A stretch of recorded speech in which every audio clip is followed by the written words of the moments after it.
Welcome back to Inside the History on board USS Massachusetts, Battleship Cove in Fall River, Massachusetts. I'm your host, Thomas Lowney, gunner's mate, first class, retired.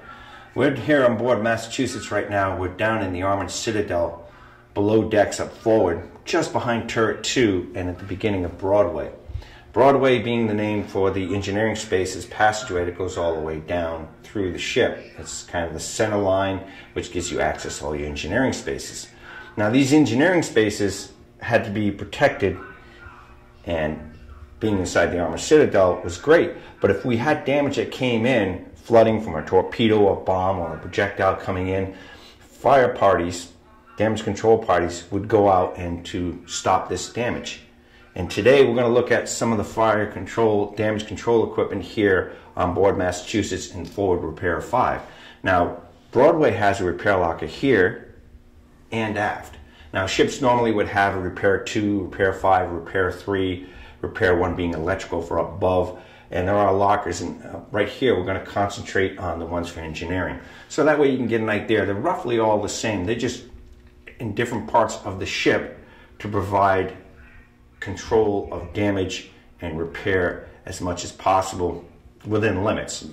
Granted, you can't fix everything when battle happens, but you can negate some of it by using your repair parties to go in and either isolate spaces, valves, or put in shoring. And that was done with these repair lockers. They were scattered throughout with the ship with different equipment, fire extinguishers being one of them for quick access, fire plugs, fire stations and hoses.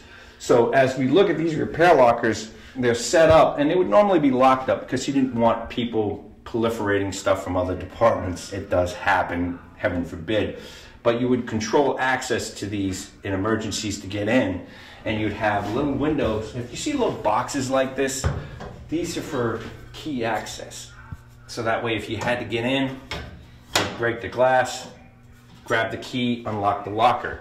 This is to prevent all kinds of little problems because, come on, sailors are not angels. We have our issues. Places to hide when you don't want to work, you don't feel good, you're seasick, you don't want to be bothered. That happens. Or another repair locker needing equipment, you go to another division, because each division would take care of the repair lockers differently. And you'd have people proliferating gear or stuff, and you didn't want stuff disappearing. So you'd keep it locked up. Basic security, you know. Locks are made to keep honest people honest, and they're here to keep sailors honest. So in this repair locker, we're going to step in and see some of the equipment that is available to us. Now, all these clips and everything around you are gear that has been put in here. It's not exactly up to par. A lot of it's missing. And this is one of the things that we try to do is get back equipment and put it up for storage, like wedges, okay? These would be used for shoring up or plugging holes, multiple-purpose wedging. Using timbers, you'd see brackets that have been cut off that were normally for shoring timbers, usually 4x4, 8-foot lengths, and that way you would have hand saws and other tools available to cut and isolate steel plates to put up against a hole to prevent water from coming in or support up a blown structure. So you'd have gear needed for that all over the place. As you can see, it says asbestos gloves. Back then, asbestos was not known to be bad. It was used for firefighting, for handling either gun barrels, changing them out on the machine guns, or in firefighting equipment. They were entire suits made of asbestos back then, and it's a rock fiber, and it was great for insulating and giving you a chance to fight the fire or do the damage. You had battery-operated lights. We had gas masks in here that were stored. We have all kinds of fun stuff. Let's see. Covers for shoes, booties, chemical warfare. You had gas masks. Now, these gas masks here are different types. Okay, so you look at the gas mask, you'll be able to tell what type. The Mark III. Okay, so we take a look at it, and these are all canister ones. I don't think these are the ones we use on board ship, but again, different time. I was in the 80s. This is like from way back when, so there's an interesting gas mask with the canister in the back. So because you still had to worry about chemical warfare even back in World War II, mustard gas attacks and so forth. A lot of people don't know that things like that can and probably did happen, but we didn't tell anybody. Don't want to scare the people. So these gas masks are stored personally here in the locker. You would have, everyone would have their personal issue gas masks on battle stations, because you never know when you're going to get to have to use them. So getting them back in and taking care of them, not always a simple thing. But see some of the numbers identifying it. Could have been a name on here. Could have been somebody from World War II. You never know. So you use lockers and stow stuff, you appropriately mark them, and you got all kinds of stuff. Some of this was marked out and re-stenciled when they repainted it, and they were missing stuff. This was the chief of the locker in charge. He probably had his books, his charts, and everything for the ship. And we had out here is this tub was used for damage control charts. They're all missing in the trace. You'd be able to pull up and you could view things from firefighting stations to valves to watertight doors to ventilations. You name it, the charts are in here. So that way you had a quick diagram, not a blueprint, a diagram where stuff roughly was, so you could go to it and isolate things to cause further damage and keep the ship running. So there's so much stuff in here. Fire hoses, plugs, tons. You never had enough damage control plugs. They were in the racks. You have applicators here. These would be for the firefighting nozzles right here. All right. This would be for fog, so you could open up a hatch and stick it in to beat back the flames before you went into a space, or you could use it over the shoulder of the forward firefighting team, a two-man. That way they could have an umbrella of air of water mist, so they could fight the fire, move in with either firefighting water, CO2. If you're using water, it's normally electrically safe. The space has been made safe so you can go in. That's the idea behind an electrician in a fire locker. He's helping fight the fire by stopping the team from getting electrocuted. You have a firefighting foam applicator, as we call the donkey dick. It's not the most appropriate word, but these are sailors, and this was a quick reference, so all you old-time sailors know the deal. This would take AFFF, Old Blood and Guts is called, and it was a mixture of animal products and blood and guts from animals. It was a firefighting foam that foamed up and suds up with soap. And these would be a mixer right here, the old-fashioned one. So this would take the water and allow you to get, if I remember right, that's the mixer. I'm a 80s sailor. If I remember right, that's the mixer for that. But we'll leave that one alone for the moment. Your CO2 bottles, you'd have them stashed in the racks here. They're not all full. You had, let's see, 5, 10 extinguishers right here, and you had another bay where equipment was. There's so many hooks and stuff in here because there used to be a chart to tell you what was in here and what you had. Okay, you have different T-handles to open up different valves or caps. This is a rake. Okay, why would you need a rake on the ship? It's an overhaul rake. That way, in case you had a fire mattress, you had to reach in, pull it apart, break it up, so that way you can get the firefighting water or foam in there to stop the embers from spreading. You would have the T-handles for different dogs and different access points. You have a submersible pump. The cage is gone and the rope is not on it, and it has a power box. Now, if you had to lower this down into a space, this would provide you, I'm trying to remember the output for this one. I think it's 150, but 250. It's 150. It uses 220, and it sucks up water directly. And these can be put in series, so that way the static head, which is how much pump the water, how much the pump can push upwards, and not have it gravity take over into weight.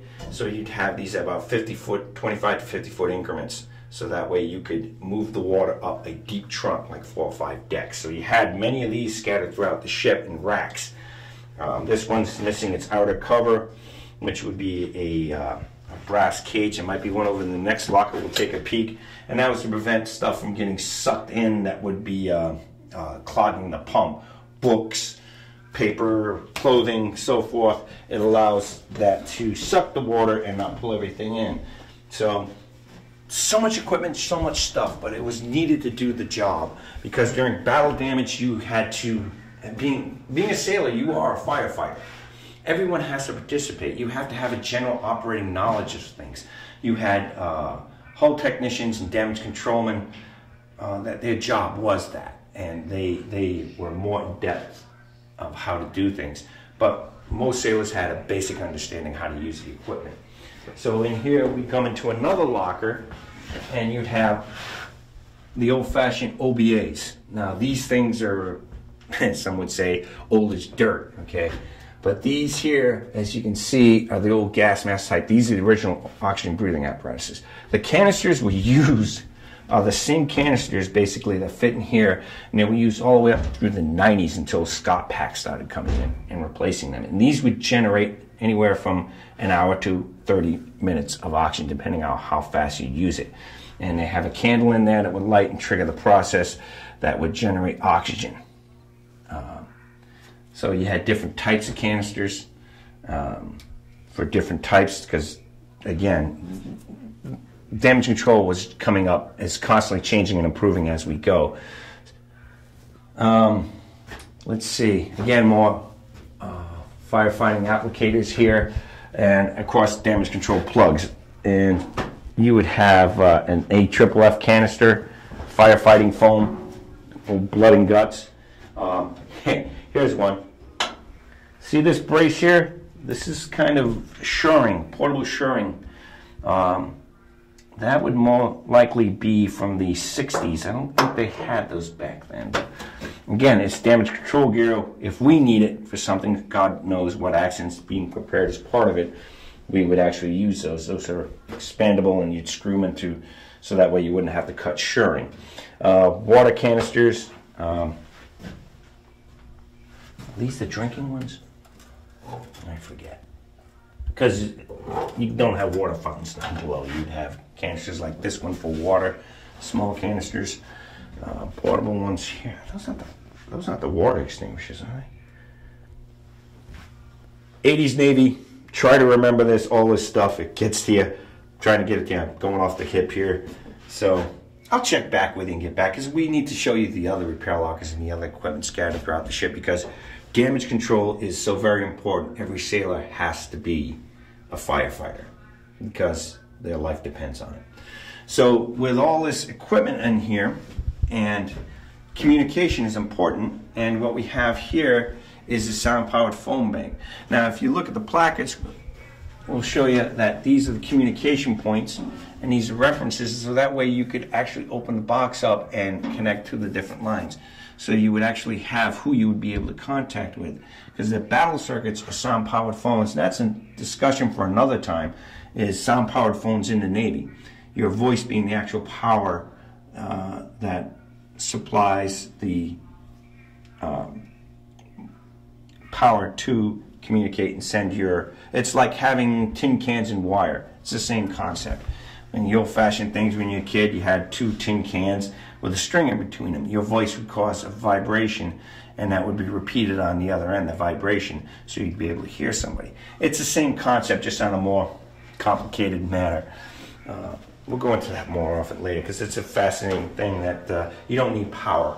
The sound power phones are good. If your system shorted out, then you wouldn't have that. Then you would have communication runners. You'd have messengers in the repair locker, and you'd have a repair locker notepad that had all these symbols and stuff that would be trained, and you'd have to know what these symbols meant. And that's all part of the training that you have in a repair locker. So if you lost power, say you took some massive damage, you lost a sound-powered phone system, how are you going to relay messages to the bridge or the Damage Control Central? You would have these people. Damage Control Central up here is right up over here on the tour. So if you ever come down, you can see it. It's not fully restored, but it's getting there. So all the equipment you have is just amazing. When you see these boards, you see the pictures. These are for counter flooding. This is part of damage control as well. These operate the valves that are in here. These lights tell you whether the valve is open or closed. Now that we've re-energized the circuit and got caps made out, which was one of the jobs that was done by the volunteers and some of the staff helped out with that and getting the wiring back up and running.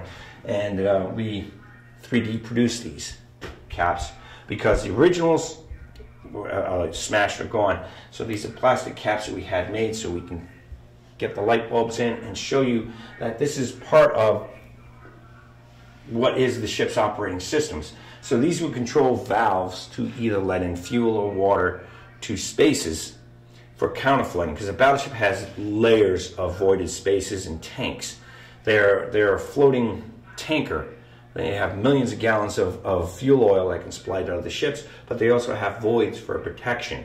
Now these can be flooded to add weight to balance a ship out during combats, because if you take damage from a torpedo, you suddenly got a million gallons of water pouring into a space, and it's going to cause the ship to list. So to keep operating and keep things going better, continuing the battle, the fight, and to counteract that, you would counter flood the other side of the ship, and that's where these come in. You would have spaces that are sealed up voids that have these flooding capabilities, and you turn the valves to flood water into them to counterbalance. Now these had to happen fast. Now this technology was used through World War II on a lot of ships that took damage, especially in Pearl Harbor. Oklahoma was damaged so fast that she rolled over and capsized. And they couldn't get the systems working to counterflood. But California took multiple torpedoes, and she was able to counterflood and sink to the bottom on an even keel, so that way the ship could be salvaged much easier, or damage control more easier, so that way you can't lose the ship. You can only counterflood so much before you fill up these voided areas and you lose your buoyancy and it's over. But your idea is to counter it to the point where you can keep fighting trim and keep the battle going and save your ship. Because if you flood too much one side, it capsizes, you're done. It's history. So a lot of things are a part of this area. That's the forward damage control locker. In the future, if you like this, like, share, subscribe, and look into us more. We're here to show you your ship, because this is made with your tax dollars. She served, kept our freedom, and this is part of the lifestyle of a sailor and part of the history. Thanks again for tuning in. I'm Tom Lowney. I'll catch you next time. Have a good day.